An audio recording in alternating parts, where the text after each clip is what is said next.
Welcome to SmithWeekly Discussions, an occasional program for our members of SmithWeekly Research. Please note this program is a private discussion and everything contained herein is for entertainment and educational purposes only. With that, we hope you're in a comfortable position, along with your favorite beverage, to enjoy the discussion. We remind our audience to examine our show notes attached to each of our shows to better understand how our program functions. Before we get into our discussion today, we want to say thanks for questions coming from our audience at SmithWeekly, including Todd A., Brian H., and Mark R. On the program today, we have a returning guest back to update. Mr. Cameron Tymstra is on the program. Cameron is the president and CEO of Targa Exploration Corp. The company is focused on gold exploration in Canada with its Opinaca gold exploration project in the James Bay region of Quebec. Targa also recently acquired exploration properties in Argentina as it expands its exploration portfolio and jurisdictions. The company is listed on the Canadian Securities Exchange under the symbol TEX, as well as on the US OTC markets under the symbol TRGEF. Mr. Tymstra, good to have you back on to update for this episode.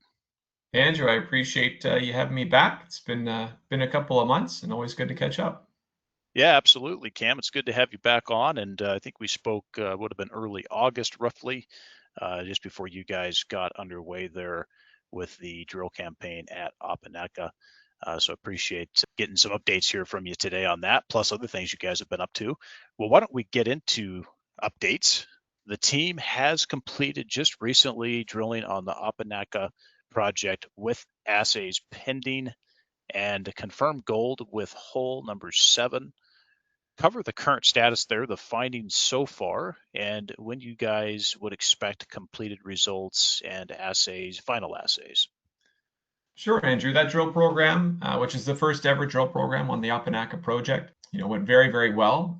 Operationally, the Kennerly Minerals team that conducted that program for us did a fantastic job. The drilling crew, Chibougamau Drilling, had huge production. So we were setting out to do at least 2,500 meters, and we ended up, for the same budget, getting a little over 3,600 meters. So we were able to drill a few extra holes and make some of those holes a little bit deeper, which certainly helps increase our chances of hitting some mineralized structures there. We're still not 100% sure what's going to be the gold host in the bedrock, since we have yet to see gold in bedrock at Opinaca. That was until we drilled hole number 7, where, as you mentioned, we saw visible gold at a depth of about 460 meters in that hole, which was a nice surprise. We were not expecting visible gold on this project. We're currently awaiting assays, and we do expect to have those assays in about 2 weeks' time, likely around the first week of December. Just sort of depends on how busy the labs are, and this is usually a very busy season for them. But we do expect them to have those early December, so we'll release those once we see them, and that will certainly help guide us into the new year in terms of which projects are going to be our priorities. So we'll see some more updates come from the company here in the coming weeks and into December year end.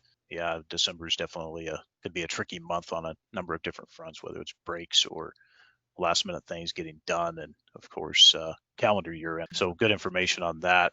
With respect to how you guys would be looking at this so far, and I know this is speculative at this point because you don't have all the data in yet, but based on field observation, where things stand on the project, anything you can speak to as far as next plans at Opinaca for following up next year in 2026, what could you tell us there?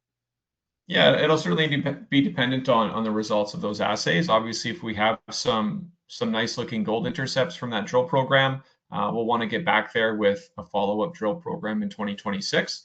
That would probably be planned for some time in the summer next year, but it's wholly going to be dependent on the results of those assays and what that can tell us on what sort of potential gold mineralization that we have at Opinaca, if we're drilling in the right area or not, or where we might want to drill next. We've seen gold shedding into the overlying till material over a pretty wide area, about 7 kilometers there. So it's certainly a big area to target.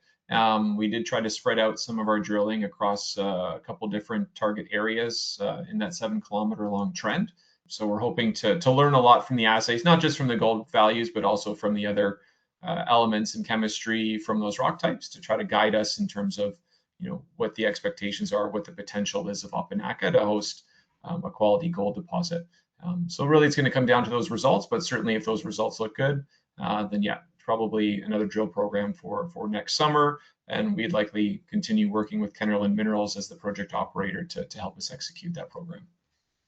Okay, so it sounds like during the winter months here, 1Q, 2Q, you guys will evaluate and determine what the next steps will be there at Opinaca. Appreciate that.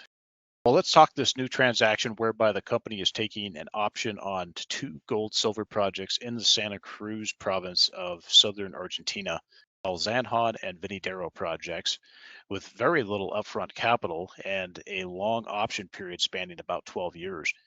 Break those down for us, Cam, as far as the transaction and then also the rationale. Yeah, so we're very excited about both of these projects. They were spun out of what was formerly known as Rugby Resources. That company was acquired by what is now called Andina Copper to acquire their Cabrasco project in Colombia. But these two projects were also in that portfolio, and the people behind Rugby Resources who put these assets together and staked them and did the early stage work on them have a history of being serial mine finders and have made some other big discoveries in Latin America, including the Cerro Moro mine, which they originally sold to Yamana for several $100 million. It's now owned and operated by Pan American, and it's in that same region of Argentina that these two projects that we recently acquired the option to are in as well. So we're very excited about sort of the history of these projects. We're excited about the early stage work that's been done and the indications that we've seen from that early stage work. They sit in an area, well, they sit in the province of Santa Cruz, Argentina, and in an area what's known as the Desierto Massif, and it's a Jurassic Age geological region. There's a lot of volcanic rocks there, known for big gold and silver epithermal deposits. Some of those include the Cerro Vanguardia mine, which is about 30 kilometers north of the El Zanjon project. The other one is the Cerro Negro mine, which is operated by Newmont, just north of the Venidero project. And those are big mines. Cerro Vanguardia produces about 175,000 ounces a year. It's operated by AngloGold Ashanti. It's produced around 6 million ounces of gold and 80 million ounces of silver. So very much, tier one type assets in this area. The Cerro Negro mine, when it was first put into production by Goldcorp, it was producing over 400,000 ounces of gold per year. These are very big mines, high grade assets. They're sort of 9 to 10 grams per ton. That's what the original reserve and resources were on these before they started mining. So big projects in this area, but still relatively underexplored district compared to other more mature districts in places like Canada and some places in the US and Australia. Cerro Vanguardia didn't go into production until sort of the late 90s, Cerro Negro not until about 2014. So really not a lot of history of exploration probably prior to the 90s here. So we think there's a lot of potential in this district to make more, elephant size or tier one size discoveries. And that's what we're hoping to discover at El Zanjon and Venidero. They also complement our Opinaca project very well. As I just mentioned, if we're successful at Opinaca, we want to get back there with another drill program that likely wouldn't be till the summer. But El Zanjon and Venidero being located in the southern hemisphere, they sort of have opposite drilling seasons. So the ideal drill season for El Zanjon, for example, would be October and maybe into May, which is sort of the opposite of Opinaca, where the prime drill season is more June and into September. So that way we can explore on our projects, on our portfolio more year round and provide a steadier stream of exploration related results and news to the public sort of on a year round basis. As opposed to sort of piecemeal, we do a program in the summer and then we wait for results, and then we have to wait for the next program. This year we can keep our crews busy and keep the news flow coming. With respect to what you guys would look at first there, I assume you guys would be going over all the historic data that's on the projects, sorting through that, and then from there determining what you guys want to do on the ground to get started at one of these projects. Maybe just talk a little bit more about what the plans would be, assuming that you guys are in a position to move forward in 2026 on these projects, prioritization of these projects, and what you would preferably like to accomplish on these Argentine projects in 2026. Yeah, we'd like to start first with El Zanjon. Even in the terms of our option agreements, that has earlier requirements in terms of work that we have to perform. So we do need to do at least 2,000 meters of drilling within the first 12 months there. So that's going to be the first one that we tackle. We'd like to accomplish that within the first 2 quarters, since that's the prime drilling season down there at El Zanjon. They have done historic magnetometer surveys there, some limited IP survey work, and some geochemistry at the surface. But El Zanjon is somewhat similar to Opinaca in that there really isn't any bedrock there. At Opinaca, we're covered with glacial till with some spotty bedrock exposure. At El Zanjon, it's covered by a sedimentary layer that's sort of at least 30 meters thick, upwards to 80 meters thick in some areas. And that completely covers the bedrock at El Zanjon. So similar to Opinaca, we're relying on geochemistry and geophysics to pick drill targets. So our first step at El Zanjon might be to do some additional IP surveys to help us do drill targeting. Essentially what we're looking for is a repeat of the structural and geological conditions that they see at the Serra Vanguardia mine 30 kilometers to the north, but repeated down at El Zanjon. And so the magnetometer work there has demonstrated what we believe are the similar structures that come from Serra Vanguardia. The geochemistry work that they've done have identified a few areas of interest where they're seeing elevated gold values from ionic leach surveys, where those gold ions are potentially leaching up through the sediment from the bedrock surface. And so we'd like to do some additional IP survey to look for some mineralized bedrock exposures that we can then target with a first drill program down there. So El Zanjon will be the first one that we go after.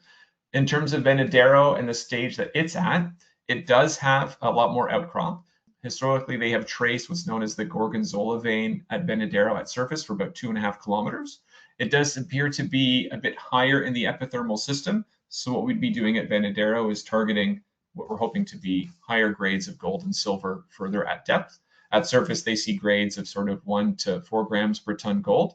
And then to the south of that Gorgonzola vein, there's another large area about 5 kilometers in size where they've seen other silica caps and quartz vein blocks that have never been sampled. So it's sort of an earlier stage prospecting trip. So for Venadero in 2026, we'd likely be continuing to do more field work, following up on those unsampled outcrops and vein boulders to try to identify some additional mineralized veins on that property in advance of a future drill program there as well. That's good information, and definitely looking forward to seeing what you guys come up with starting out on this one. Of course, very much greenfield here, but in a province of southern Argentina that definitely has some good friendliness towards exploration and also production, and then also just a government there that's been very much more friendly towards natural resource development, which has been a smart move economically for that country there, and probably will continue for a while yet to go. So appreciate that, and looking forward to seeing more on that front. Any other comments you want to make just as far as the area, the potential? And it's always good to get your thoughts as to the current jurisdiction there in Argentina, specifically in that province. Yeah, Santa Cruz province is very pro-mining. Like I said, there's a lot of large-scale gold and silver mining operations in the neighborhood operated by some major international gold companies, including Pan American Silver, Newmont, AngloGold Ashanti. So, if the majors are working there, then, it's probably a good place to do business. There's a lot of other smaller companies also very active in the area, like Cerrado Gold, Astra Exploration, Mirasol, that are looking for other deposits or developing assets and drilling those out. So it's certainly a good area for geology, local support as well. And then at the federal level, Malay's government received a good show of support in the latest midterm elections. I think it was just a couple of weeks ago. Big show of support for his party, which is certainly encouraging as well. I think that was a bit of a test to see how people are reacting to his policies in his first year or two of leadership. So that was good to see. We certainly don't want to see it go in the other direction. So having at the federal level that support for business development and resource development is certainly a plus for Argentina right now. Well, looking forward to seeing how that progresses as well as far as the jurisdiction. On capital structure, update us where we are and where you would expect to be, I suppose, cash now that we are completing this drill program at Opinaca, as well as post-transaction for the Argentina projects. And with that, Cam, if you will, remind the audience of the shares outstanding and the key shareholders on the roster. For sure, Andrew. Those option agreements that we signed are very non-dilutive upfront, which is why we really like the deal as well. In total, for the two projects, we only have to pay $25,000 in cash up front. Those are really the only cash payments we have to make for the first 8 years of the project. In terms of shares, we do have to issue about $500,000 in shares for each project, so $1 million total. But that's spread out over 3 tranches, starting in January 2026, and then January 27 and January 28. So those are spread out pretty far from now. So certainly not very dilutive deals for us. And again, we have the option to earn up to an 80% interest in both projects by completing feasibility studies on those projects over a 12-year period. So very non-dilutive for us, not expensive. In terms of cash right now, we probably have around 300,000 in the bank left over from the big Opinaca drill program that we just did. So certainly for any work that we're going to be doing down in Argentina, we'll have to finance those in the new year. And in terms of our current capital structure, we have about 48.5 million shares outstanding. I think we were trading this morning for around 20 cents or so. So that puts our market cap around the $9.5 million mark. Good update, and looking forward to seeing how things progress here. Well, why don't we leave it there for now, Cam, unless there's something else you wanted to add here as we wrap up. And I'll leave you with this question. For potential investors who are listing in, the company has a market capitalization of about 9.5 million Canadian dollars. Why should Targa Exploration be considered within the institutional, family office, and retail investors portfolio at this stage? Yeah, great question, Andrew. I mean, for Targa specifically, value creation for us is going to be very much discovery driven. We've got 3 chances at making a big gold discovery. We're in great jurisdictions for all of our assets. You know, they have great geology, great early indications of potential to host a gold deposit.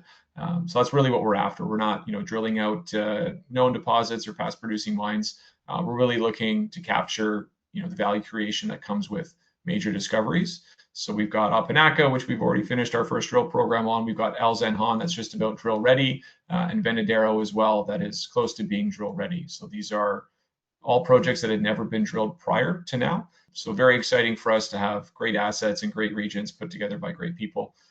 That's ultimately how big discoveries are made and how we plan on creating value for shareholders.